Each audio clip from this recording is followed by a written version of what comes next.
Hi! Today I want to talk about book covers, how they work, what my feelings are on them. I know a lot of people have very different opinions on them.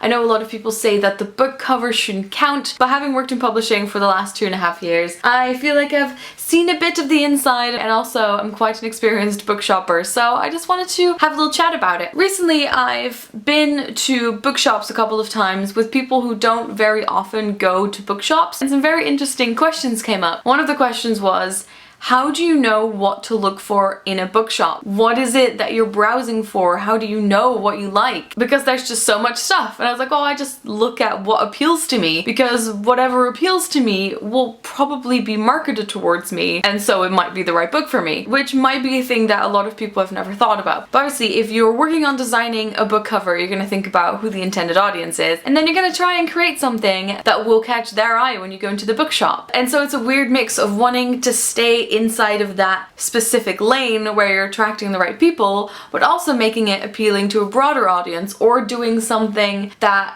just makes it stand out within that genre. So to illustrate this, I just wanted to bring up some examples. Now obviously, we all recognize this cover. This, at the time, was a very interesting choice. I think it stood out a lot. But what happens now is that obviously if people have a book that is for the same intended audience of The Fault in Our Stars, it might be very similar, it might not be. They will go for a look that will appeal to people who also enjoyed this book, and a lot of people might not like the idea, but it sends a message, and it says, whether it's subliminal or not, remember that book The Fault in Our Stars that you enjoyed so much. You might enjoy this one too. I picked some different genres for my bookshelf just to illustrate. For those who like creepy things with maybe some murder, this is obviously one for the history fans. Non-fiction, girl power, feminism, lots of different shades of pink being used across this genre. This has got slightly more literary vibe. This one, which is set in Italy in 1962.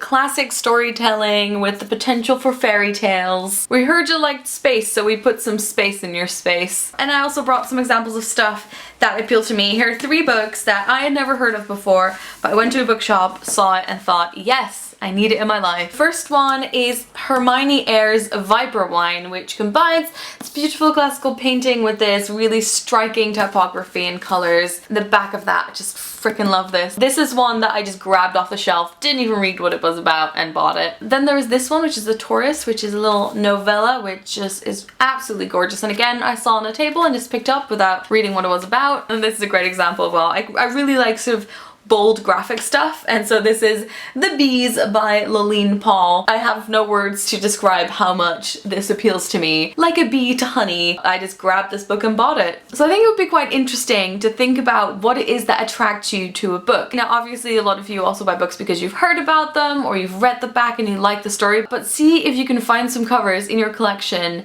where you just saw it and you thought, this is going to be a story that I love. You can obviously tell me about it in the comments, but I would also love to see pictures. So for example, you could send them to me on Twitter, where I am Books and Quills. I hope you enjoyed this video. It was a quick one, but I thought it was an interesting thing to talk about, especially keeping in mind that some people don't feel very comfortable in libraries or bookshops, and so this can be a whole new thing for them, and I think that's a good thing to keep in mind. I will talk to you guys later. Doei! Hello, me cool.